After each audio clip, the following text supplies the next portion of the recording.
Waalaikumsalam warahmatullahi Alhamdulillahirabbil alamin wassalatu wassalamu ala asyrafil anbiya'i wal mursalin sayyidina Muhammadin wa ala alihi wa sahbihi ajma'in. Rabbi shrah li sadri wa yassir li amri wahlul 'uqdatam min lisani yafqahu qawli. Amma ba'd.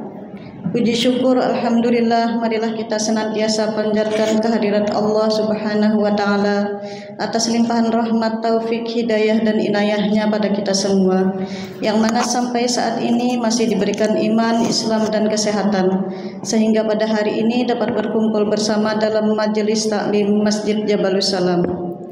Salawat dan salam semoga senantiasa tercurah kepada junjungan kita Nabi besar Muhammad sallallahu alaihi wasallam beserta keluarga dan para sahabatnya, yang mana beliau adalah Nabi yang membawa syafaat Allah, dan mudah-mudahan kita selaku umatnya mendapatkan syafaatnya pula di yaumil akhir. Amin amin Allahumma amin. Marilah acara pada hari ini kita buka bersama dengan membaca basmalah. Bismillahirrahmanirrahim. Selanjutnya mari kita dengarkan bersama tausiah dari Ustadz Agus Khairul Huda dengan tema pembagian talak 1. Kepada Ustadz kami persilahkan. Bismillahirrahmanirrahim. Rabbi shrah li sadri wa yassir li amri wahlul 'uqdatam min lisani yafqahu qawli. Amma ba'du. Assalamualaikum warahmatullahi wabarakatuh. Waalaikumsalam warahmatullahi wabarakatuh. Alhamdulillahilladzi gomara safwata ibadi bila ta'ifi taksisin taulan wa amtinana wa allafa baina qulubina fa asbahna bi ni'matihi ikhwana wa naza'al ghilla min sudurina fadilna fid dunya asdiqa'a wa ikhwana wa fil akhirati rufaqa'a wa khillana. Allahumma salli wa sallim wa barik ala rasulillah sayyidina wa maulana wa habibina Muhammadin wa ala alihi wa sahbihi wa man tabi'ahum bi ihsanin qawlan wa fi'lan wa adlan ila yaumil qiyamah. Yaqulullahu ta'ala fi kitabihil karim wa huwa asdaqul qailin bi qawlihi a'udzu billahi minas syaitonir rajim. Ya ayyuhalladzina amanu taqullaha wa qulu qawlan sadida yuslih lakum a'malakum wa yaghfir lakum dzunubakum wa may yuti'illaha wa rasulahu faqad faza fawzan 'azima. Hadirin hadirat jamaah kaum muslimin wal muslimat rahimani wa rahimakumullah jami'an. Alhamdulillah, pertama-tama dan yang paling utama, marilah kita panjatkan puja dan puji syukur atas nikmat yang tak terukur dari Sang Ilahi Rabbul Ghafur, yang mana Allah masih berkenan memberikan kenikmatan baik nikmat iman maupun nikmat hidayah, sehingga kita dapat kembali berkumpul dalam kajian rutin kita di majelis taklim Jabalus Salam yang kita cintai dan kita banggakan karena Allah Subhanahu wa ta'ala. Alhamdulillah wa syukurillah, insyaallah pada kesempatan kali ini kembali kita akan melanjutkan kajian rutin kita, di mana pada kajian yang terakhir kita membahas tentang apa? Iya, seketika menjadi gelap gulita ya. Yang terakhir mengenai tentang bab talak itu pasti, cuman terakhir pembahasannya tentang poin dasarnya. Kalau saya boleh tahu terakhir apa? Ya. Yang anu fikih sigot talak. Sigot talak. Coba maksudnya pembahasannya apa gitu? Sigot talak kan luas itu, maksudnya ibu bahas apa terakhir poinnya gitu? Talak tulisan, talak. Oke, sudah cukup. Baik, teman-teman yang berbahagia, yang dimuliakan Allah Subhanahu wa ta'ala. Ini kemarin kita berbicara mengenai tentang talak dan juga pernak-pernik yang berkaitan dengannya. Kemudian kita sudah membahas mengenai tentang jenis sigot talak ya, talak dalam bentuk ucapan itu seperti apa dan bagaimana ya. Teman-teman yang dimuliakan Allah Subhanahu wa taala, ada talak dengan ucapan, ada talak dengan tulisan, dan ada juga talak dengan isyarat. Itu Bu. Baik teman-teman yang berbahagia, jika memang sedemikian kita akan masuk dalam pembagian talak pada kesempatan pagi yang penuh berkah ini. Talak akan kita bagi dalam beberapa poin Bu ya. Kita akan coba bahas. Yang pertama, ditinjau dari lafadznya. Ya, yang pertama ditinjau dari lafadznya, maka talak terbagi menjadi dua. Yang pertama adalah sharih, yang kedua adalah kinayah. Itu yang pertama, ditinjau dari lafadznya. Kemudian yang kedua, ditinjau dari efeknya. Ditinjau dari efeknya. Nanti juga ada dua, ada talak roja'i, ada talak bain. Ya, ada talak roja'i, ada talak bain. Itu ditinjau dari efeknya. Nanti dijelaskan, tenang ya, ini masih prolognya. Kemudian yang ketiga, ditinjau dari sifatnya. Ditinjau dari sifatnya ada dua juga, ada sunni, ada bid'ah. Ada sunni, ada bid'ah, begitu ya. Dan yang keempat, ditinjau dari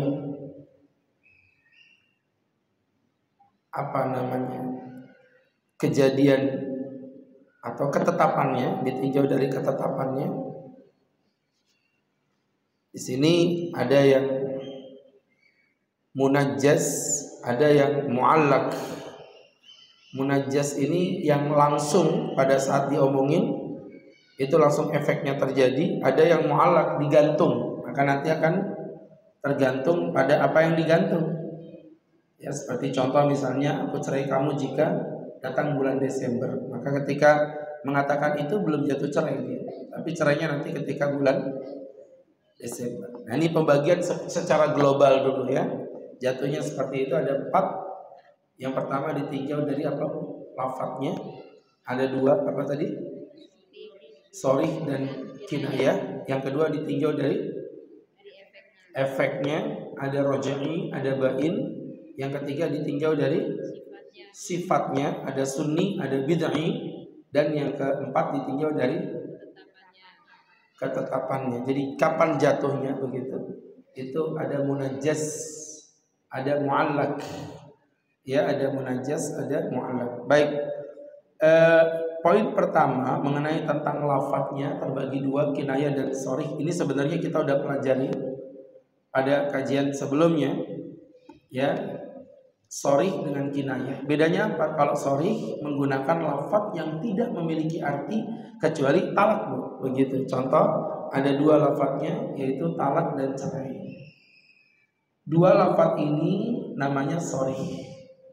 Karena apa? Karena nggak memiliki makna selain makna talak. Emang maknanya selain talak apa? Nggak ada kan? Itu poinnya ya.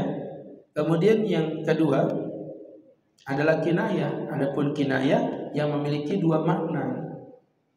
Ya, memiliki dua makna. Bisa bermakna talak, bisa juga bermakna yang tidak talak. Nah, perbedaannya nanti untuk yang sahih itu tidak membutuhkan niat. Asal keucap aja, aku cerai kamu, ya cerai, begitu ya.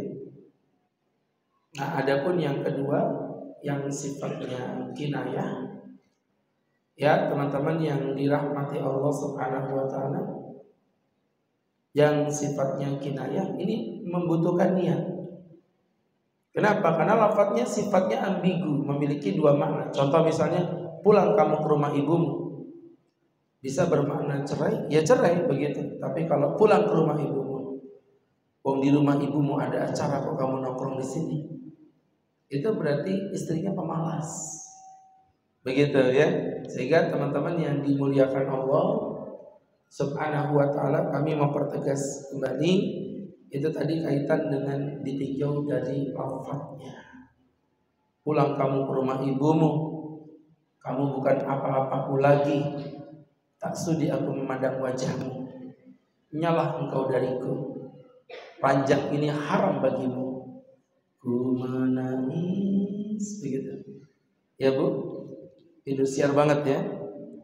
Jadi teman-teman yang dirahmati Allah Subhanahu wa taala, tadi mengenai tentang kinayah maupun sharih. Jadi jelas Bu ya, itu pembedanya. Adapun lafaz kinayah itu tidak membutuhkan niat, tapi kalau sharih itu tidak membutuhkan niat. Maka orang berkata aku cerai kamu, ya cerai. Jangan nanti ibu berdalih, saya tuh ngomong cerai Pak Ustaz, tapi maksudnya itu bukan cerai. Maksudnya itu kita bersatu, kita kuat, bercerai kita runtuh. Ngeles, nggak bisa.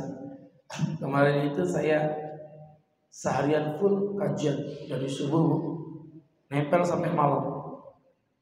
Terus sore-sore itu ada jeda 1 jam, dari jam 3:30 sampai jam 4:30 ada waktu kosong.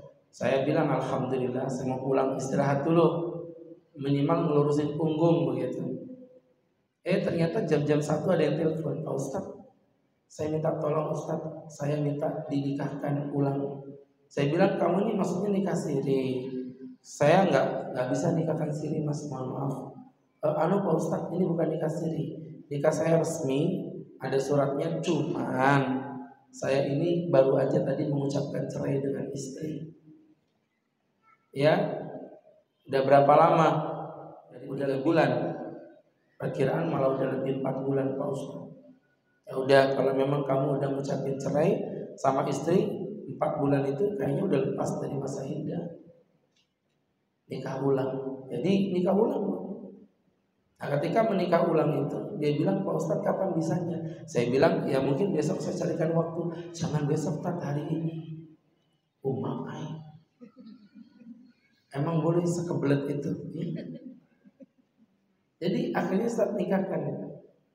Sore-sore Bu. Jadi akhirnya korbannya dia yang bahagia, saya menderita. Iya, dari subuh sampai malam Ustadz baru pulang jam 12. Jadi teman-teman yang berbahagia, yang dimuliakan Allah Subhanahu wa taala, maka kembali dari apa yang Ustaz jelaskan tadi ya, itu tadi talak ada 2. Ada sharih, ada kinayah. Kalau udah ngucapin cerai, jatuh cerai. Walaupun tidak masuk di pengadilan. Jadi kami mempertegas bahwa cerai itu tidak membutuhkan pengadilan. Ini tentu ngomongin dari sudut pandang agama ya. Saya tidak berbicara dari sudut pandang administratif, itu urusan pemerintah. Tapi secara de facto agama itu tidak ada satu ulama pun yang mengatakan bahwa cerai itu harus melalui sidang pengadilan. Khilafnya pun itu cuma masalah persaksian. Persaksian pun kalau kita merujuk 4 mazhab sebenarnya tidak ada juga ulama yang mewajibkan untuk adanya saksi. Hanya ada satu ulama yang sedikit mungkin berbeda, yaitu Syekhul Islam Syekh Ibn Taimiyah, di mana Syekh Ibn Taimiyah mengatakan persaksian dalam perceraian hukumnya adalah wajib. Jadi mohon maaf teman-teman yang berbahagia, itu cuma persaksian aja ulama beda pendapat. Dan itu pun perbedaannya tadi saya sudah sampaikan, mayoritas ulama mengatakan tidak ada kewajiban sebenarnya. Ya, tetapi mohon maaf ya ibu-ibu yang dimuliakan Allah, dalam hal persidangan tidak ada khilaf. Jadi kalau laki-laki ngomong aku cerai kamu, itu jatuh cerai. Jatuh cerai. Walaupun tidak ada persidangan. Nah ini mungkin yang banyak orang nggak paham begitu. Makanya kenapa menikah itu disunahkan bukan cari yang ganteng, tapi memiliki ilmu agama. Supaya kasus-kasus begini nih jangan sampai terjadi. Banyak laki-laki yang meremehkan dikit-dikit, aku cerai kamu, aku cerai kamu. Karena dia menyangka bahwa cerai itu selama nggak masuk pengadilan itu nggak jatuh cerai. Nah, masalah pengadilan itu masalah administrasi. Kita menghargai, jangan takut. Nah, kita menghargai, tapi dengan segala hormat, masalah hukum agama tetap hukum agama. Sekarang gini aja, saya kasih analogi. Istri saya melahirkan bayi. Berarti ini anak siapa? Ya anak saya. Kok mikir ibu kok kurang ajar gitu Bu ya? Ibu meragukan begitu. Saya ulangi lagi, istri saya melahirkan sesosok bayi. Berarti bayi ini anak siapa? Akhirnya Ustadz punya anak, begitu kan? Harusnya Ustadz bawa ke catatan sipil agar ditetapkan akte kelahiran. Tapi andai kata Ustadz tidak ke catatan sipil, ini anak ini secara hukum negara diakui sebagai anak Ustadz nggak? Secara hukum negara tidak. Tapi de facto ini anak siapa? Ya anak Ustadz, gitu. Ngerti maksud saya, Bu ya? Sama kayak cerai tadi. Ketika seorang suami tidak menggugat cerai ke pengadilan, yaitu memang statusnya secara negara dia suami istri, tapi de facto ya dia udah cerai. Nah, ini yang bahaya. Ini yang berbahaya karena statusnya berarti ada seorang wanita yang merasa suami istri, berhubungan suami istri dalam rumah suami istri, tapi di mata Allah mereka berzina. Ya, hanya hati-hati. Ilmu yang begini sebenarnya akan lebih penting buat bapak-bapak, tapi karena bapak-bapaknya nggak jelas, ya udah mau nggak mau ibu-ibu yang belajar, setidaknya ibu tahu hukumnya sekarang kan. Oh, kamu jangan macam-macam ngucapin kata-kata cerai mas, kamu ngucapin kata cerai betul-betul jatuh cerai, tapi kan nggak disidang. Mohon maaf ya, aku sekarang udah punya ilmunya. Jadi teman-teman yang berbahagia, yang dirahmati Allah, gitu ya teman-teman ya. Ini jadi pelajaran untuk kita bersama, dan ini tentu menjadi pelajaran apabila caranya menggunakan lafaz sorry, aku talak kamu atau aku cerai kamu, maka akan jatuh talak, jatuh cerai. Wallahu a'lam bishawab. Kemudian berikutnya, teman-teman yang dimuliakan Allah, kita akan masuk di sesi yang kedua, yaitu ditinjau dari sisi efek. Talak terbagi menjadi dua. Ada talak rojai dan ada talak bain. Nah, talak rojai dibagi lagi menjadi dua. Talak bain dibagi lagi menjadi dua. Ada bain sughra, ada bain kubra. Jadi kalau dipretelin lagi sebenarnya nanti jatuhnya ada tiga, Bu ya. Talak berdasarkan efek. Yang pertama talak raj'i, yang kedua talak bain sughra, yang ketiga talak bain kubra. Jadi ada talak raj'i, ada talak bain. Apa sih Pak Ustadz talak raj'i? Talak raj'i itu adalah talak yang bisa dirujuk. Ya, sedangkan talak bain adalah talak yang tidak bisa dirujuk. Ya, talak yang tidak bisa dirujuk. Nah, kemudian nanti ada dua, ada bain sughra, bain kubra. Bain sughra tapi bisa dinikahi ulang. Jadi dia talak bain tidak bisa dirujuk. Kalau yang sughra dia nggak bisa rujuk tapi bisa nikah ulang. Sedangkan bain kubra dia tidak bisa dirujuk dan tidak bisa dinikahi ulang. Ya, jadi kalau kita lihat totalnya poinnya ada 3 ini. Apa saja itu Pak Ustadz? Sahabat-sahabatku yang dimuliakan Allah. Ini tadi kaitan dengan apa yang Ustaz jelaskan. Teman-teman yang dimuliakan Allah Subhanahu wa taala. Ya. Kita akan masuk ke poin satu demi satu. Tapi saya gambarkan dulu enggak apa-apa lah. Jadi talak raj'i itu, Bro, dia adalah talak 1 atau talak 2 yang masih berada di dalam masa iddah. Itu definisi talak raj'i. Talak 1 atau talak 2 yang masih berada di dalam masa iddah. Nanti di sini bisa dirujuk. Ibu mohon maaf ya, biar gak bingung, rujuk dengan nikah ulang itu 2 hal yang berbeda. Karena kebanyakan orang itu menyangka nikah ulang itu ya rujuk beda dengan nikah ulang. Nanti kita akan coba pelajari ya, dirujuk, tahu dirujuk ya. Kalau ibu udah sakit dibawa ke rumah sakit itu namanya dirujuk. Atau buah-buahan yang dikasih sambal pedas itu dirujuk.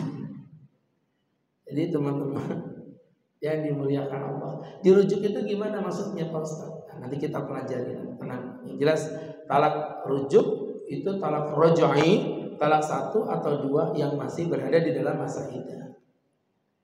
Aku cerai kamu, ini cerai 1. Kalau masih berada di dalam masa iddah, Ustaz berhak untuk merujuk, mengambil kembali istri Ustaz yang sudah dicerai tadi untuk menjadi istri kembali.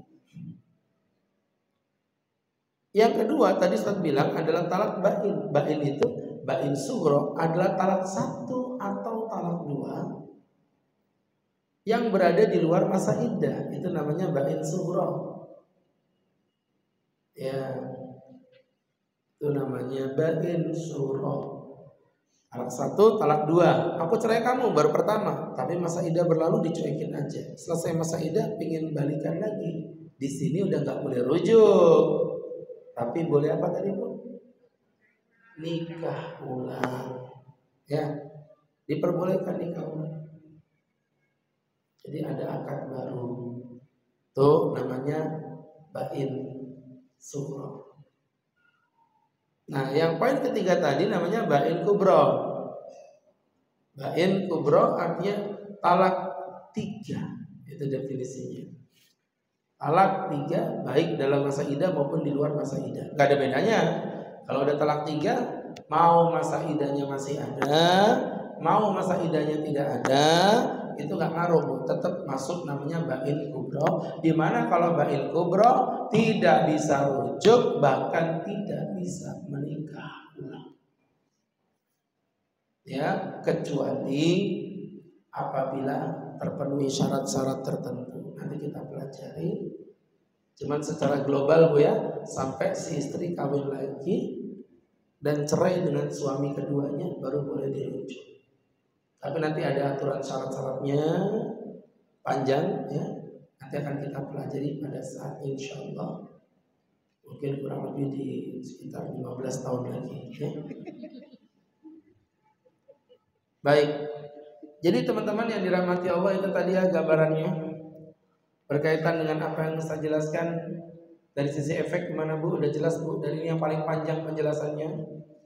Ya, satu lagi. Yang pertama talak dibagi menjadi 2. Apa Bu? Talak rojai, talak bain. Bain terbagi menjadi 2. Bain sughra, bain kubra. Talak rojai definisinya adalah talak yang bisa dirujuk, masih bisa dirujuk. Itu bukan definisi, itu efeknya. Definisinya talak 1 atau talak 2 yang masih berada di dalam masa iddah. Efeknya baru bisa dirujuk. Adapun talak bain sughra adalah talak 1 atau 2 yang sudah di luar masa iddah. Efeknya bisa dinikahi ulang. Gak bisa dirujuk, tapi bisa dinikahi ulang. Bain kubra definisinya talak 3 baik di dalam masa iddah ataupun di luar masa iddah. Efeknya tidak bisa dirujuk dan tidak bisa dinikahi ulang sampai si istri menikah dengan laki-laki lain. Ya, begitu. Jadi Masya Allah ya Bu, masalahnya kalau saya siap ngantri 50 orang pasien, saya siap Bu. Saya siap Bu ngantri misalnya 50 orang untuk rebutan tiket masuk bioskop, saya siap Bu. Tapi kalau ngantri 1 istri, loh gimana sih Pak? Saya boleh menikah dengan dia, syaratnya dia kawin dengan laki-laki lain. Dan ini terjadinya secara normal. Bisa berapa puluh tahun itu nunggunya. Ya, apa maksudnya? Ya maksudnya laki-laki mulutnya dijaga. Mau marah sama istri, marah aja, tapi jangan sampai cerai. Saya kalau marah sama istri itu, nih terusin, tak belikan emas 100 gram baru tahu rasa. Takut ya, takut. Karena saya janjinya 150 gram. Jadi teman-teman, yang dimuliakan Allah Subhanahu wa ta'ala. Itu jadi pelajaran untuk kita bersama ya. Jadi apa yang Ustaz jelaskan, teman-teman yang dimuliakan Allah Subhanahu wa ta'ala, itu yang disebut dengan pembagian talak berdasarkan efek. Nah, kita akan bahas satu persatu. Dan ini pembahasannya lumayan panjang. Yang pertama, talak raj'i. Ya, tadi sudah kita definisikan bahwa talak raj'i itu adalah talak satu, talak dua yang masih berada di dalam masa iddah. Maka di sini suami bisa merujuknya. Dalil pensyariatannya apa Pak Ustadz? Ada Bu di dalam surah Al-Baqarah 229 maupun surah Al-Baqarah 228. Ya, kita bacakan dulu di surah Al-Baqarah 229.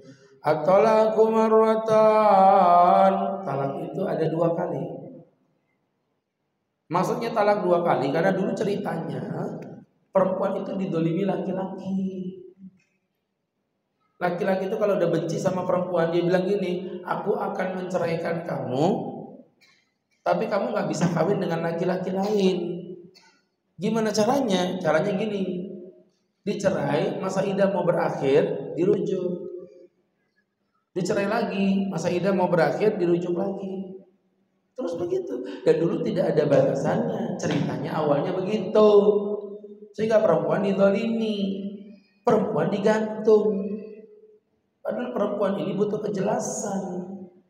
Perempuan bukan layang-layang yang bisa kau lepas dan kau tarik sesuka hatimu. Jadi teman-teman yang berbahagia, disitulah ibu-ibu, perempuan bukan petasan yang hancur terbakar demi menciptakan kebahagiaanmu. Ini paham gak sih orang-orang ini? Kalau ngomong sama anak muda kecil depan nenek-nenek. Jadi ibu-ibu yang berbahagia, yang dimuliakan Allah Subhanahu wa ta'ala, maka turunlah ayat ini. Al-Baqarah berapa tadi, Bu? 229. At-talaqu marratan. Talak itu 2 kali. Maksudnya talak yang bisa dirujuk itu cuma 2 kali. Fa imsakum bima'rufin aw tasrihum biihsan. Maka pilihannya 2 kata Allah. Kamu nikahin istrimu, kamu pertahankan istrimu dengan cara yang baik, atau kamu cerai dia dengan cara yang baik. Jadi kalau memang melanjutkan nikah, lanjutkan dengan kebaikan. Kalau emang mau cerai, ya udah cerai baik-baik. Jangan kau gantung begini. Paham, Bu? Jadi insyaallah ininya kalau kita pelajari dari apa yang Ustaz jelaskan tadi, jamaah yang dimuliakan Allah, maka kembali dari apa yang Ustaz sampaikan untuk Al-Baqarah 229. Nah, adapun Al-Baqarah 228 potongan ayatnya aja, wa bu'ulatuhunna ahaqqu biraddihinna fi dzalik. Dan para suaminya berhak untuk merujuknya kembali. In aradu islahan, jika mereka memang menghendaki kebaikan. Maksudnya suaminya itu berhak merujuk. Kalau memang masih di dalam masa iddah, perempuan itu memang masih dalam kondisi belum menuntaskan masa iddahnya, ya udah, berarti suami berhak untuk merujuk istri. Ya, kalau memang niatnya baik, jangan kau rujuk tapi niatnya untuk menyakiti wanita. Ada laki-laki begitu itu Pak Ustaz, ada. Sengaja dia permainkan seperti itu dengan tujuan agar perempuan ini merasakan penderitaan, merasakan rasa sakit ibu-ibu, saking bencinya dengan perempuan itu. Jadi perempuan ini digantung, tidak dicerai tapi tidak dihiraukan. Maka Allah bilang tadi yang jelas, fa imsakum bima'rufin aw tasrihum biihsan. Nikah yang benar, cerai yang benar. Ya. Kalau memang udah nggak cinta ya cerai aja, putus aja baik-baik, masing-masing menjalani kehidupan, mencari yang lebih baik. Why not? Kenapa enggak? Kan harusnya begitu. Tapi ya ibu lihat, kadang-kadang atas kebodohan yang mereka lakukan, ya begitu. Ya seperti itu. Ya begitu. Ya. Akhirnya mereka mempermainkan wanita dengan cara menggantung tadi. Nah, untungnya kalau ibu nikah resmi, nah ini bedanya nikah resmi sama nikah siri itu. Kalau nikah resmi, ibu punya hak untuk menggugat suami. Di belakang buku nikah ibu, satu lembar sebelum paling akhir, sebelah kiri, itu ada namanya sigot taklid. Ibu punya buku nikah gak sih, Bu? Jangan-jangan dikasih semua orang-orang itu. Ibu mohon maaf ya, saya ditanya apa hukumnya nikah siri. Sah, saya bilang. Nikah siri itu sah selama walinya ada, suami istri ada, apalagi saksinya ada, apalagi mas kawinnya ada, sigotnya lengkap. Oke, clear semuanya, mantap, nikahnya sah. Tapi memiliki efek negatif. Ya, jadi mohon maaf ibu-ibu yang berbahagia, dan yang paling merasakan keterzaliman dalam nikah siri itu ya wanita. Dan contohnya yang ini tadi yang Ustaz bilang tadi, dalam hal perempuan digantung sama laki-laki. Kalau ibu nikahnya nikah resmi, di belakang buku pernikahan ada namanya sigot taklid. Bismillahirrahmanirrahim. Habis nikah dibaca suaminya. Sesudah akad nikah ini maka saya yang bertanda tangan di bawah ini, nama Agus Khairul Huda, berjanji bersungguh hati untuk mencintai istri saya yang bernama Dewi Persik. Ceritanya, untuk menggaulinya secara bajik atau muasyarah bil ma'ruf, dan jika saya satu menyakiti jasmani istri saya, atau dua tidak memberi nafkah kepadanya selama 6 bulan berturut-turut atau membiarkannya selama 2 tahun lamanya, dan istri saya tidak ridho atas itu, kemudian menggugat ke pengadilan dan pengadilan membenarkan gugatannya, kemudian istri saya membayar uang iwat sebesar 10.000 kepada pengadilan, maka jatuhlah talak saya satu kepadanya. Pasti boleh yang bayangin, kok Ustaz apa ya? Loh, Ustaz kan sudah menikah lebih dari 10 kali. Ustaz demi Allah sudah menikah lebih dari 10 kali. Menikah pakai dipertegas. Jadi teman-teman yang berbahagia, ya iyalah masa Ustaz sudah menikah 10 kali. Kalau Ustaz menikah 10 kali kapan pakai sarungnya, ya? Jadi teman-teman yang berbahagia tentu menjadi pembelajaran untuk kita bersama dari apa yang Ustaz jelaskan tadi. Itu namanya sigot taklid. Nah, maka ibu datang ke pengadilan tuh, ya, bawa bukunya, makanya Bu, ya, masing-masing. Ibu kebanyakan buku nikah digabungin. Udah gitu bahkan sekarang aja kalau saya tanya belum tentu tahu posisinya ada di mana itu. Ayo jujur, di mana buku nikah ibu, coba saya mau tanya. Nah, ya kan, digadekan nggak laku Bu. Ya. Jadi mohon maaf ibu-ibu, itu kesalahan orang zaman sekarang tuh gitu. Buku nikah digabungin jadi satu. Lo kalau memang jadi satu, kenapa harus diduain sama pengadilan? Sengaja diduain tadi, maksudnya biar masing-masing pegang buku nikah masing-masing. Kalau ada apa-apa tuh ngurusnya gampang. Ibu enggak kan, buku nikahnya enggak ada. Bingung ke pengadilan bawa apa? Ya, jadi buku nikah itu ada yang hijau, ada yang merah.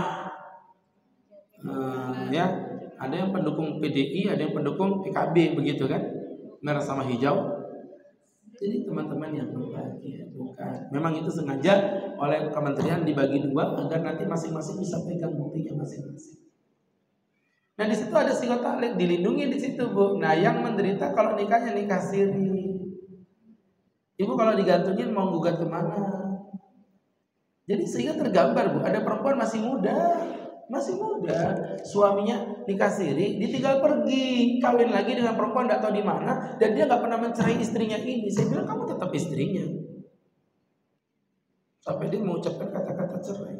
Sampai kapan Pak Ustadz? Saya masih muda, saya masih bisa menikah dengan orang lain. Iya, tapi kamu nggak bisa menikah kalau kamu berstatus sebagai istrinya si suamimu tadi itu. Gitu ya. Jadi teman-teman, makanya ya saya bilang tadi, yang lemah hukumnya dari pihak wanita. Nah, di sini kembali lagi, tadi kembali pada masalah rujuk atau yang disebut dengan roja'ah atau rojai. Dan kita udah jelaskan ya dalilnya, baik Al-Baqarah 229 ataupun Al-Baqarah 228. Dan ulama sepakat bahwa orang yang menceraikan istrinya di bawah 3, artinya 1 dan 2, dan masih berada di dalam masa iddah, maka boleh untuk dirujuk. Ya, boleh untuk dirujuk. Dan ini bukti bahwa Islam benci dengan yang namanya perceraian. Maka berikutnya, apa hikmahnya rujuk ini Pak Ustadz? Manusia itu kadang-kadang mengambil sebuah keputusan tidak didasari dengan pertimbangan yang matang, sehingga di belakang nanti akan menghasilkan penyesalan. Maka ketika penyesalan itu tiba, dengan rahmat Allah, Allah memberikan kesempatan untuk membenahi apa yang sudah hancur berkeping-keping. Makanya ibu-ibu mohon maaf, di dalam surat At-Talaq ayat yang pertama. Surat At-Talaq ayat yang pertama Allah langsung ngomong, Bu, apa kata Allah? La tadri la'allallahu yuhditsu ba'da dzalika amra. Kamu itu enggak tahu apa nanti yang terjadi setelah ini. Maksudnya apa? Habis cerai dikasih Allah masa iddah. Mikir, orang tuh kadang-kadang gak akan sadar mahalnya sesuatu kalau sesuatu itu belum hilang dari dirinya. Oksigen ini gak ada harganya. Karena ibu dalam kondisi normal-normal, ibu masih ingat di masa pandemi, pakai masker, menggap-menggap begitu, iya kan? Apalagi Ramadan pakai masker, dia yang mengeluarkan racun, dia yang menghirup-hirup sendiri. Iya Bu. Jadi ibu-ibu yang dirahmati Allah, ibu gak bakal sadar nikmatnya sesuatu. Anak ibu marahin tiap hari. Nanti kalau semua anak ibu sudah pergi ke pesantren, ibu di rumah sendirian, sambil duduk di pojok pintu kamar anak-anak, kepalanya nyender di tembok. Dulu ngelihat barang berantakan marah-marah, sekarang ngelihat rapi malah sedih. Dulu ngelihat anak-anak teriak-teriak, ibu emosi, sekarang gak ada suara, ibu malah nangis-nangis sendiri.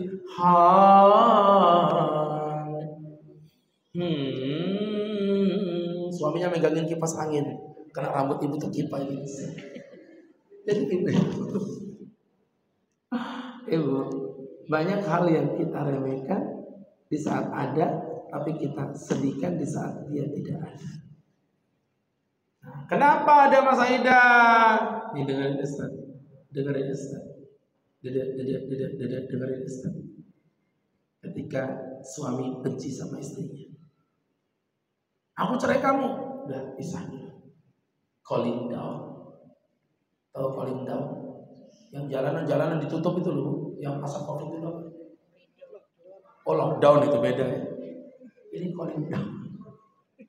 Calling down itu duduk sejenak, berpikir, ya Allah istriku, walaupun cerewet muda ketulungan, ternyata nggak ada kamu di rumah itu, sepi.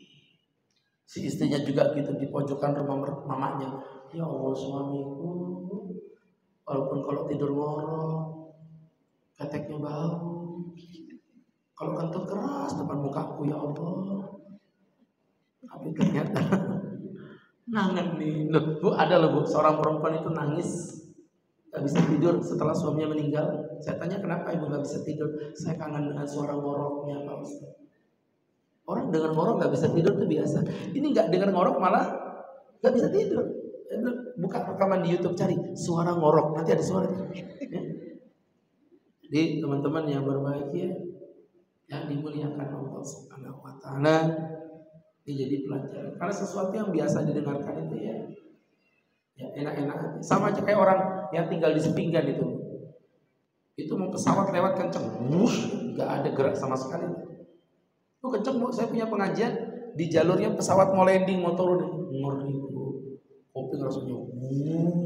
Saya bilang, Bu, Ibu bisa tidur begini? Ya tidur Ustaz.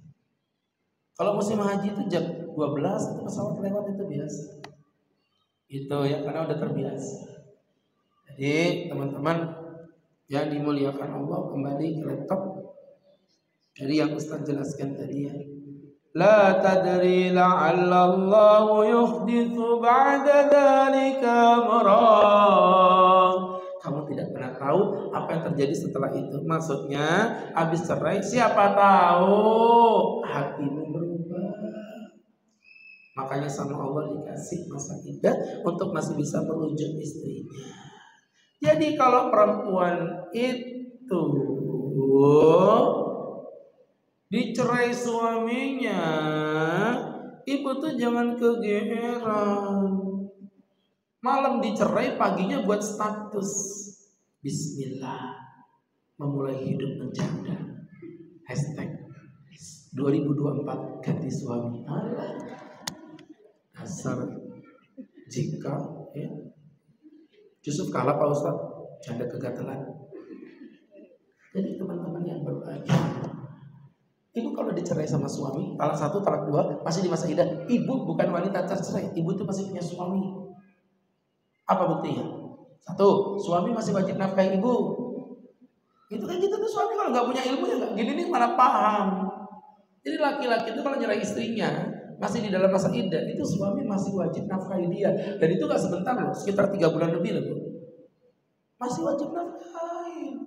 Dia punya ilmu, cerai pergi gitu aja, enak aja. Kamu kucerai, nyala dariku. Tasnya dilempar keluar, bos. Ibu jalan hujan-hujan. Ini sial ya. Jadi itu. Ya Allah, ya Allah. Ya, jadi ibu masih bersuami, buktinya ibu masih dinafkahi. Dan bukti kalau ibu masih bersuami, ibu nggak boleh menikah. Jangan menikah Bu, ibu dilamar aja haram. Talak roj'i, dilamar haram. Bahkan sindiran juga nggak boleh. Apalagi terang-terangan, Dek aku mencintaimu, Dek aku mau menikah denganmu, haram. Bahkan sindiran. Ya Allah, mudah-mudahan nanti kalau kamu udah selesai masa iddah, cepat-cepat ada suami yang menggantikanmu ya. Itu juga nggak boleh sindiran. Nah, beda kalau suaminya, mohon maaf, menikah. Janda mati.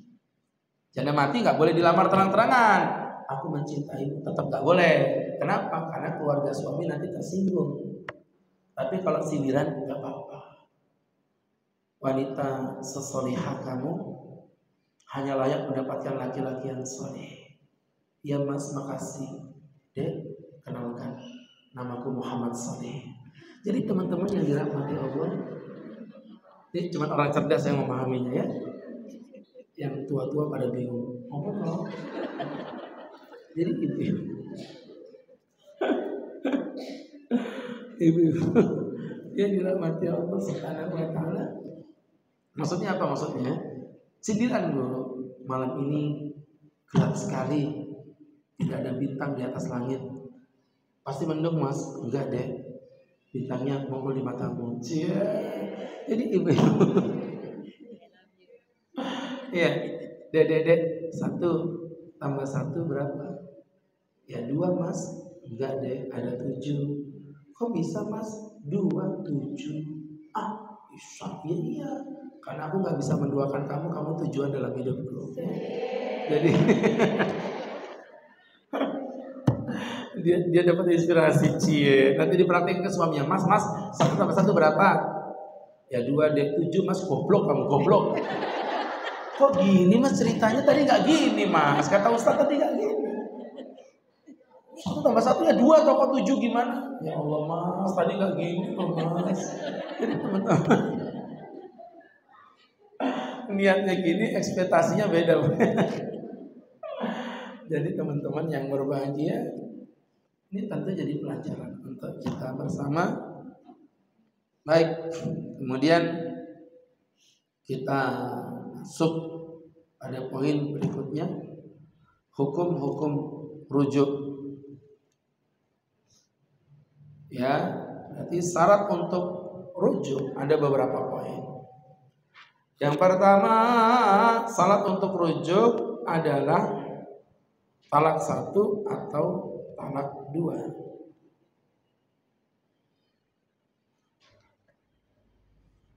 Ya, satu lagi, talak 1 atau talak 2 itu wajib ya. Jadi kalau udah talak 3 nggak ada istilah rujuk. Teman-teman yang dimuliakan Allah Subhanahu wa ta'ala, maka kalau kita ambil pelajarannya Bu ya, ibu-ibu, talak 3 udah nggak bisa rujuk lagi. Itu yang pertama. Yang kedua, bahwa rujuk terjadi setelah hubungan seksual. Bahwa rujuk terjadi setelah hubungan seksual. Maksudnya apa Pak Ustadz? Karena gini Bu, tadi kan Ustadz bilang bahwa talak raj'i itu talak 1 dan talak 2 yang masih berada di dalam masa apa tadi? Kenapa di sini disyaratkan wanita yang ditalak raj'i yang bisa dirujuk adalah pernah digauli? Karena sebenarnya masa iddahnya wanita yang belum pernah digauli itu nggak ada. Ada suami nih nikahi perempuan, ya, aku nikahi kamu, ya sudah nikah. Kemudian kita nikahnya itu nikah anak-anak mahasiswa gitu Bu. Tahu nikah mahasiswa? Cuman nikah akad doang, tapi nggak boleh berhubungan. Komitmennya begitu. Kenapa? Karena skripsinya belum selesai. Jadi hasratku bergantung pada dosenku. Ya, kalau dosennya approve, seminarnya dilaksanakan, skripsinya tuntas, maka dia pun berhubungan. Kalau enggak berhubungan. Biasanya ada begitu. Pernah dengar gitu Bu? Terserah ibu lah ya. Sampai juga saya ngomong sama nenek-nenek begini. Ditanya tuh jawab gitu loh. Enggak. Jadi ibu-ibu, astagfirullahaladzim, jangan dimasukin hati Bu ya, bercanda.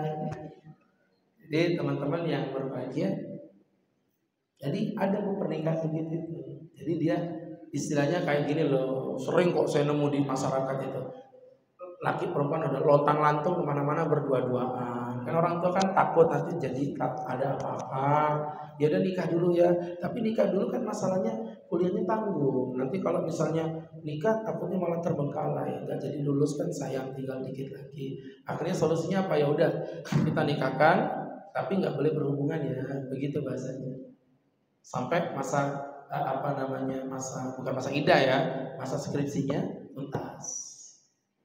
Ketika skripsi tuntas baru boleh berhubungan. Jadi begitu teman-teman yang dimuliakan Allah Subhanahu wa ta'ala. Maka kalau kita ambil pelajaran dari apa yang Ustaz jelaskan, ada yang mengganggu kita. Hai makhluk gaib. Jadi teman-teman, kan kayak di film horor tuh kan lampunya nyala mati gitu. Jadi teman-teman yang berbahagia, yang dimuliakan Allah Subhanahu wa ta'ala. Tadi ngomong apa jadi lupa kan? Ngomong apa tadi? Hah? Oh, yang mahasiswa tadi tuh loh. Akhirnya ya begitu. Akhirnya mereka pun melakukan komitmen itu. Kan gitu kan ceritanya kan? Setelah dilakukan komitmen, berarti artinya belum berhubungan dong. Namanya cinta-cinta anak muda kan cinta-cinta alay gitu. Cinta-cinta lebay, cinta-cinta monyet. Yang anak-anak muda itu cinta monyet, begitu. Gimana namanya anak muda kan? Akhirnya begitu. Apa yang terjadi? Maksudnya cinta monyet, mau. Itu cinta monyet itu kan kayak gitu tuh Bu. Banyak emosinya, banyak bapernya, gara-gara WhatsApp gak dibalas aja udah sakit hati, ya kan? Gara-gara ngomong misalnya gak ada kata panggilannya, yang kamu mau kemana, yang mau ke situ, Kok cuma gitu aja jawabannya?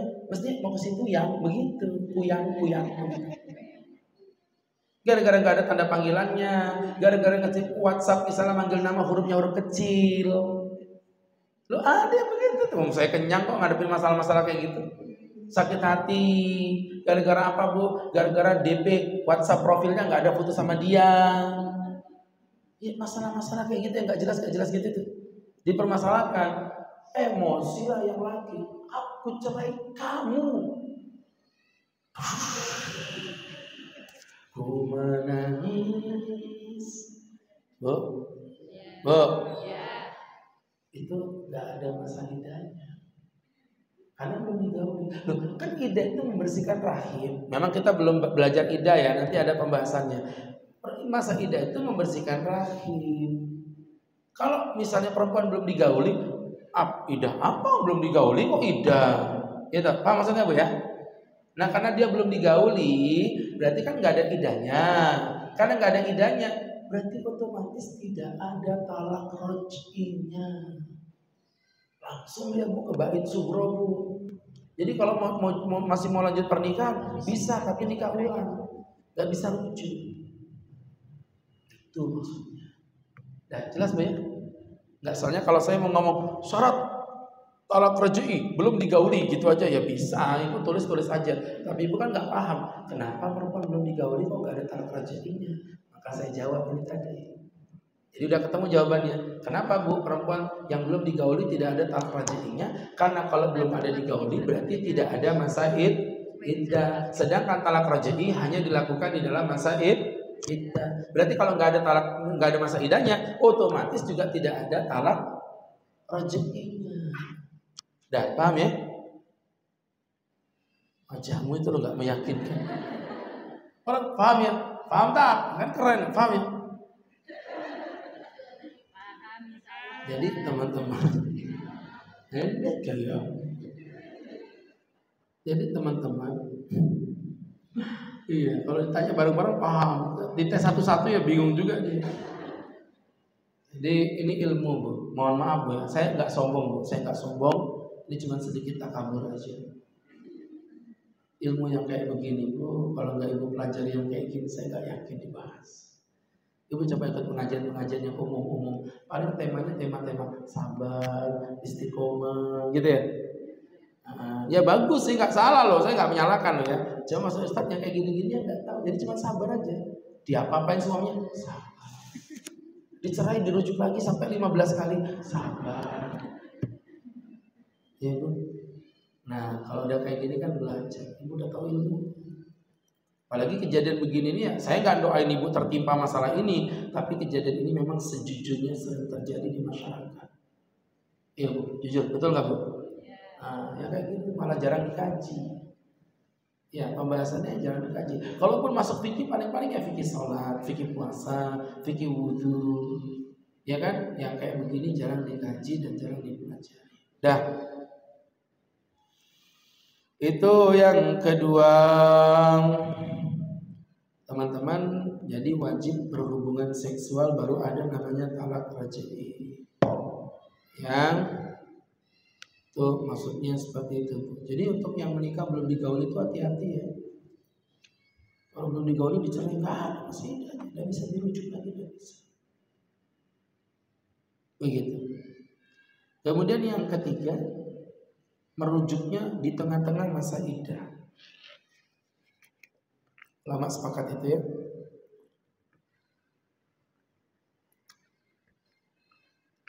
Kenapa Pak Ustadz? Karena kalau udah di luar masa iddah, memang dia bukan istrinya lagi.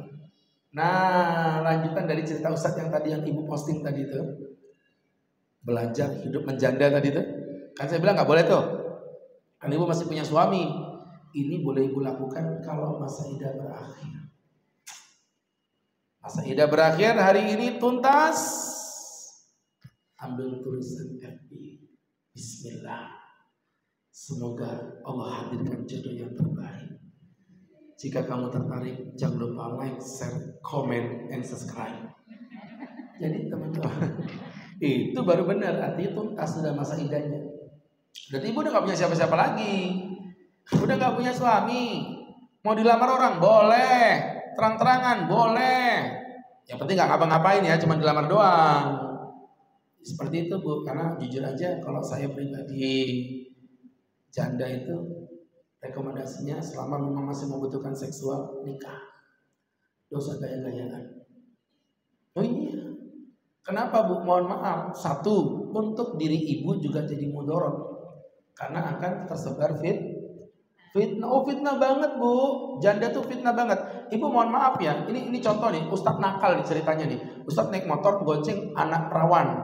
Itu salah. Tapi Ustadz naik motor gonceng janda. Itu juga salah. Tapi jujur Bu, secara pikiran alam traveling ibu itu membayangkan kenakalan Ustadz dengan perawan, kenakalan Ustadz dengan janda sama apa beda kira-kira?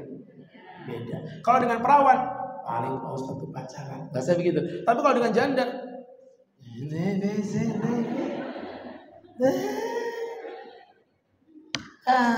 itu sudah, ya kan? Kuda yang mana? Kuda yang mana? Kuda yang putih berambut pirang. Janda yang mana? Janda yang mana? Janda yang putih yang abang sayang. Ini jadi problem. Maka teman-teman yang dimuliakan Allah Subhanahu wa taala, ini tentu menjadi pembelajaran untuk kita bersama. Sahabat-sahabatku yang dirahmati Allah Subhanahu wa taala, tentu menjadi pembelajaran untuk kita ya begitu. Ya seperti itu. Ya. Baik. Teman-teman yang dimuliakan Allah Subhanahu wa taala. Jadi itu untuk janda rekomendasinya menikah ya, para janda. Enggak ada yang janda kan di sini? Ada tapi sudah tua. Oh, yang tua enggak usah ikut-ikut. Ini khusus yang muda aja, Bu.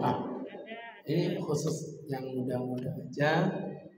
Rekomendasi menikah. Karena menimbulkan fitnah. Ya, belum lagi menimbulkan sifat keterjagaan pada iffah. Kalau bahasa Arabnya itu iffah, Bu. Iffahnya hilang kalau nggak punya suaminya, gampang dilecehkan orang. Belum lagi keadaan anak-anak yang kasihan. Tapi saya sudah berkomitmen sama suami saya yang pertama. Andai kata suami berkata, aku berwasiat kalau aku mati kamu nggak boleh nikah dengan laki-laki manapun, wasiatnya batil, tidak sah. Iya. Ya. Jadi itu wasiat yang batil. Kenapa? Karena pada saat dia meninggal, itu status pernikahan dengan suami memang udah nggak ada. Jadi wasiat yang begitu pun tidak wajib untuk dilaksanakan. Mulai marah dia, ya. Kemudian berikutnya bahwa bukan khulu'. Talaknya bukan talak khulu'. Apa khulu' ini Pak Ustaz? Ibu pernah dengar khulu' ya? Khulu' itu yang makhluk hijau besar itu. Oh, khulu'. Ini khulu' itu apa ya? Khulu' itu wanita meminta cerai kepada suami dengan imbalan. Wanita meminta cerai kepada suami dengan imbalan. Maka ibu-ibu yang berbahagia, yang dimuliakan Allah Subhanahu wa taala, ini kalau kita pelajari ya dari apa yang Ustaz jelaskan tadi, ketika seorang wanita meminta cerai, Mas ceraikan aku, nanti aku kembalikan mas kawinmu atau bahkan aku lebihi, itu namanya khulu'. Nah untuk khulu' tentunya tidak ada rujuk. Nah kalau khulu' bisa dirujuk ya kasihan istrinya atau Bu. Mas ceraikan aku, enggak, kasih mobil, ya udah kalau gitu gue cerai. Pasti cerai, aku rujuk kamu. Nah enak banget kalau gitu, dapat mobil dia, ya. Memang khulu' begitu tuh boleh Pak Ustadz, boleh Bu, dalam kondisi si suami ini sebenarnya juga udah nggak cinta sama istrinya. Tapi kenapa suami ini mempertahankan istrinya?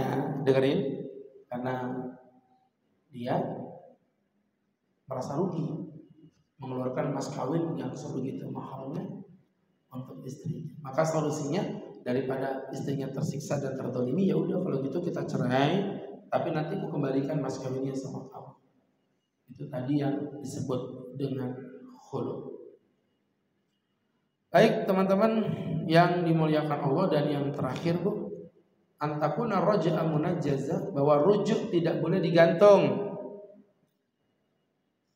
Rujuk tidak boleh digantung. Dek, kalau anakku pulang dari pesantren, aku rujuk kamu. Dek, kalau besok bulan purnama, aku rujuk kamu. Ini rujuk-rujuk yang begini tidak boleh. Rujuk harus langsung dikatakan pada saat itu juga. Tidak boleh digantung. Itu maksudnya begitu, teman-teman yang dirahmati Allah. Jadi sekali lagi Bu, rujuk tidak boleh digantung ya. Dan yang terakhir satu lagi, bahwa rujuk adalah hak suami tanpa memerlukan ridho seorang istri. Nah ini hati-hati. Jadi hak suami murni. Jadi suami pokoknya ngomong, aku punya hak merujuk begitu. Walaupun itu ya nggak mau. Dia aku rujuk kamu, enggak mas, kamu udah cerai aku sakit hati, aku nggak mau rujuk sama kamu. Gak bisa, tetap wajib kembali. Oh gitu tak? Ya terserah saya dong, saya ustadznya kok, ya kan? Saya kan laki-laki. Bukan, memang karena hukumnya seperti itu. Tadi kalau ibu masih ingat ayatnya di surah Al-Baqarah 228 tadi, wa bu'ulatuhunna ahaqqu bi raddihinna fi dzalika in aradu islahan. Dan para suami berhak untuk merujuk istrinya dalam hal itu jika ia menghendakinya. Maksudnya apa? Teman-teman yang berbahagia yang dimuliakan Allah, artinya suami berhak merujuk. Walaupun istri menolak Pak Ustadz, iya. Kenapa? Karena memang pada hakikatnya pada saat itu ibu masih berstatus sebagai istrinya dia. Jadi nggak bisa menolak. Ya, tidak bisa menolak keinginan suami. Baik. Ibu-ibu, itu yang mungkin Ustadz bisa jelaskan untuk saat ini. Tentunya ini masih panjang, makanya tadi Ustadz berikan tema 1. Nanti berarti ada pembagian talak 2, 3, 4 sampai 7.637 insyaallah. Ya, kita baru tuntaskan pembagian talak. Silakan ibu-ibu kalau mau bertanya boleh berkaitan tema, boleh di luar tema. Silakan. Silakan Bu. Waalaikumsalam Ibu.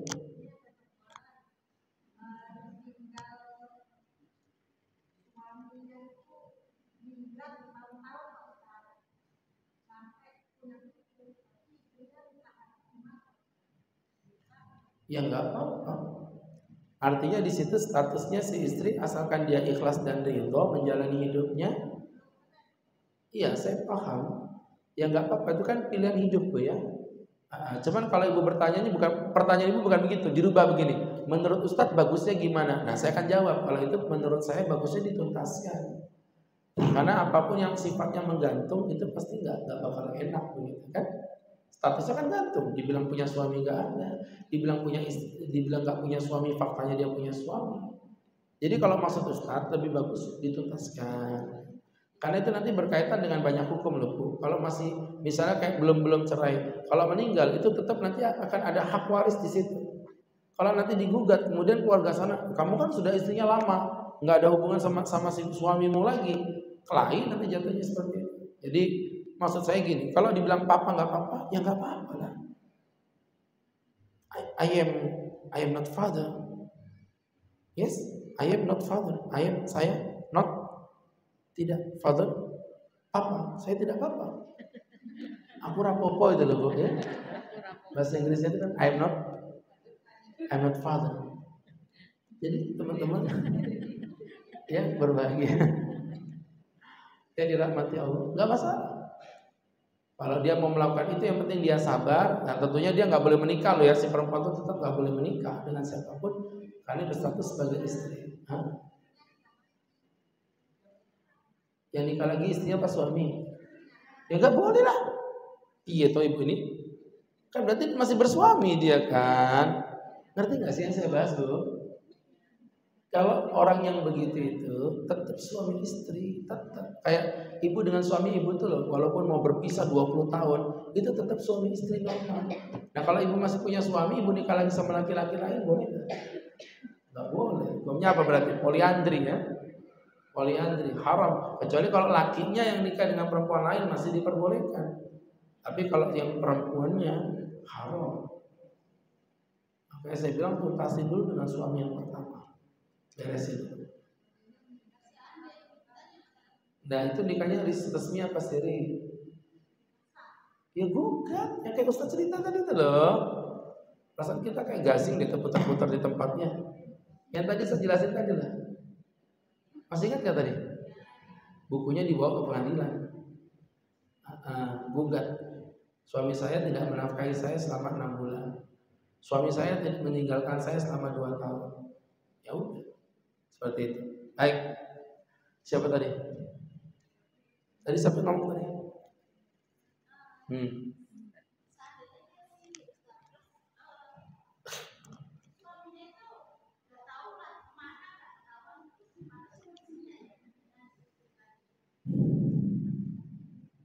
Kita terputar-putar lagi di situ lagi. Itu tadi contoh yang saya contohin tadi kan, saya kasih tahu sama ibu. Itulah jeleknya nikahnya siri. Ya kamu akan tetap seperti itu, saya bilang selama-lamanya dalam kondisi menggantung. Sampai kapan? Sampai meninggal dunia. Makanya tadi saya bilang, kenapa saya Ustaz bilang nikah siri itu sah, tetapi memang memiliki efek negatif untuk pihak perempuan. Jadi perempuan ini lemah banget. Ya nggak bisa, mau gugat ke siapa coba? Sekarang mau tanya, ya mau gugat ke siapa? Istilahnya mau gugat ke pengadilan. Ibu diketahui sama pengadilan. Mana buku nikahnya? Di kami aja catatan ibu nggak ada kok. Ibu menggugat ke kami. Jadi ya statusnya akan menggantung. Seperti itu, ya, untuk selama-lamanya. Baik. Assalamualaikum.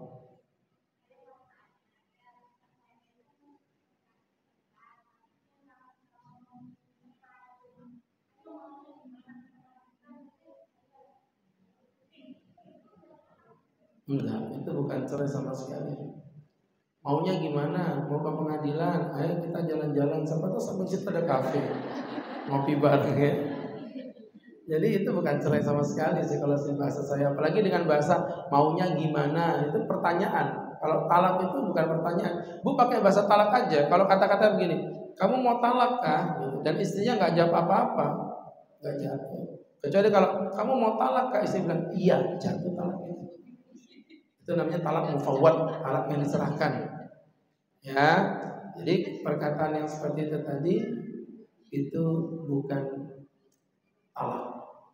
Ya, kalau talak itu memang berbentuk keputusan, aku talak kamu, aku cerai kamu. Tapi kalau kamu maunya gimana? Mau ke pengadilan? Ayo, ya sudah. Kemana? Ke dom itu kan sampingnya pengadilan. Dom. Ibu nggak tahu pengadilan agama. Pengadilan agama itu di atas dom itu. Ya seperti itu. Jadi kesimpulannya kalau kata-kata yang disampaikan seperti yang ibu sampaikan tadi, berarti itu belum masuk dalam bab talak sama sekali. Jelas ya? Nah.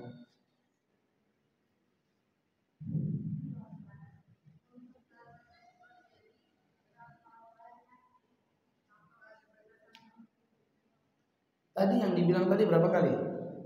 Talak raj'i? 2. At-talaqu marratan.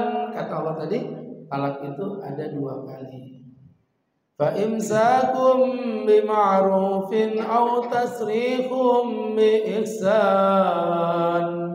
Maka pilihannya kamu gauli dia dengan cara yang baik atau kamu ceraikan dia dengan cara yang baik. Maksudnya apa? Ya sudah, kalau emang mau rujuk, dirujuk sekali boleh, dirujuk lagi 2 kali boleh. Kalau ketiga nanti udah masuk apa tadi namanya Bu? Bain kubro. Ya, tadi definisinya tadi kan ada ditulis tuh. Bain kubro itu sudah nggak bisa rujuk, udah nggak bisa nikah. Jadi sekali lagi Untuk talak raj'i batasnya ada 2. Wallahu a'lam bishawab. Baik. Ada yang lain? Waalaikumsalam warahmatullahi wabarakatuh.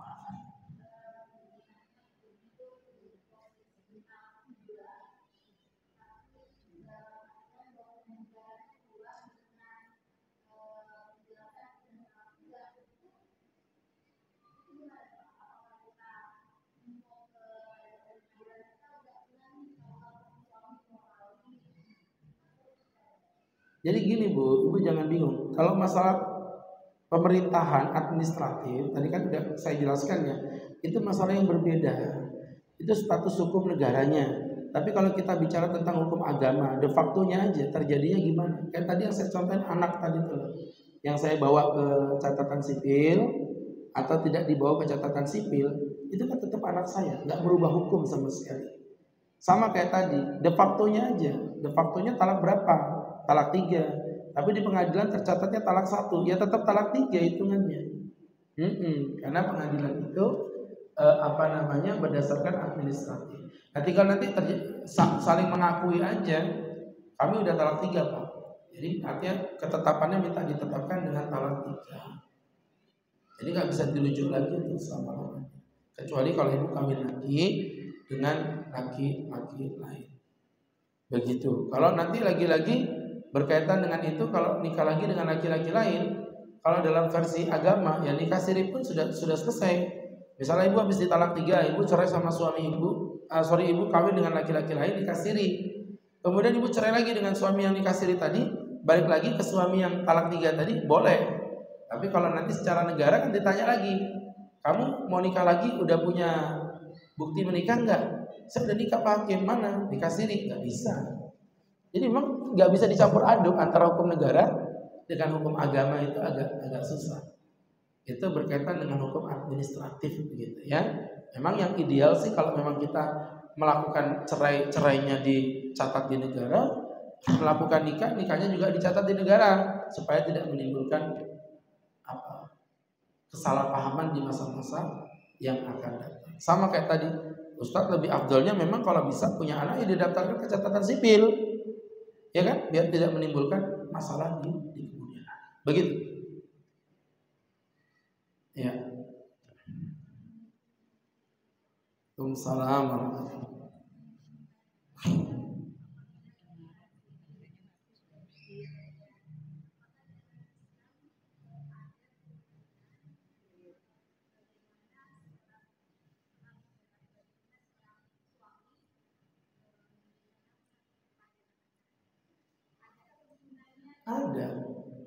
Ada. Jadi si suami itu kan kepada anaknya ya, tidak ada batasnya. Kalau kepada istri tadi kan sampai masa iddah berakhir.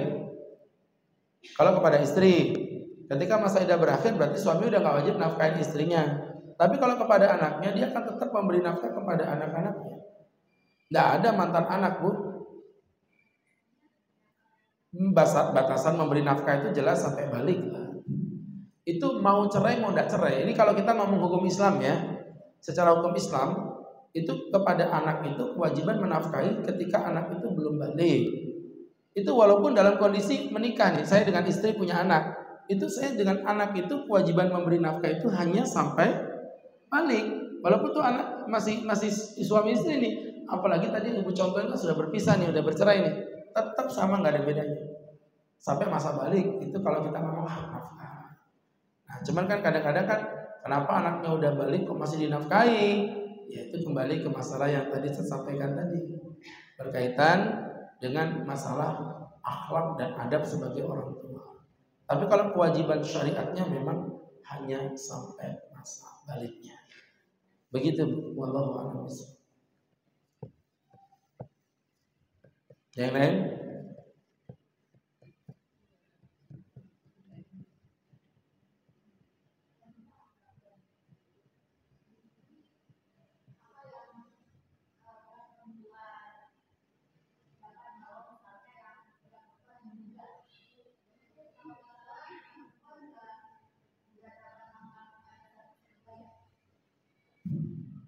Ya ibu tanya aja dulu nanti saya jawab. Sudah?